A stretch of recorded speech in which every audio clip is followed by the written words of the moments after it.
ဒါမို့ဒါနကောင်းမှုလုပ်တယ်ဆိုတဲ့အခါမှာလည်းပဲတန်ဃာကိုလှူဒန်းတာဟာအမတမ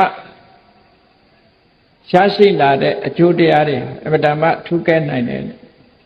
ဒီလိုဆိုတာဒါကြောင့်မို့လို့တန်ခံတရဏံကိစ္ဆာမိလို့ဘုရားဘာသာဝင်တွေဆိုတဲ့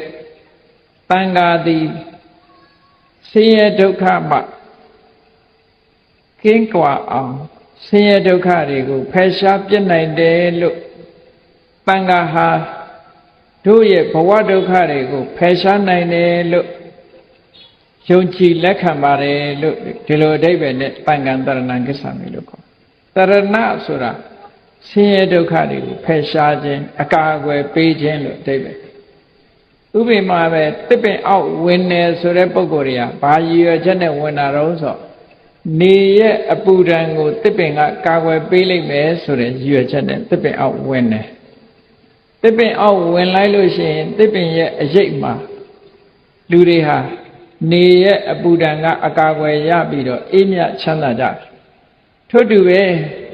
တန်ခံတရဏံကိစ္ဆာမိဆိုတဲ့အဓိပ္ပာယ်ကတန်ဃာသည်ဆင်းရဲဒုက္ခတွေကတို့ကိုအကာအကွယ်ပေးတယ်ဆိုတဲ့ယုံကြည်ချက်နဲ့တန်ခံတရဏံကိစ္ဆာမိလို့ဒီလိုဆိုတာဒါဖြင့်ဘယ်လိုအကာအကွယ်ပေးတာလဲဆိုတာတော့သိဖို့လိုအပ်တယ်ပေါ့ဆင်းရဲဒုက္ခတွေကသက်သာသွားအောင်ဘယ်လိုတွေအကာအကွယ်ပေးတယ်လဲဒီနေရာမှာတန်ဃာဆိုတာဘာကိုခေါ်တာလဲဆိုတာကိုဘုန်းကြီးတို့တွေနားလည်ဖို့လိုအပ်တယ်ဘုရားဘာသာဝင်သူတော်စင်တွေတန်ခံတရဏံကိစ္ဆာမိလို့မကြာခဏဆိုလေးရှိကြတရဏဂုံဆိုနေကြအဲ့တော့တန်ဃာဆိုတာဘာကိုခေါ်တာလဲလို့ဆိုမေးတန်ဃာဆိုတာအခုခေတ်တချို့လူတွေပြောနေတဲ့သင်္ကန်းဝတ်ထားတဲ့ပုဂ္ဂိုလ်တဦးတည်းကိုသွားပြီးတော့တန်ဃာလို့ခေါ်တာမမှန်ဘူး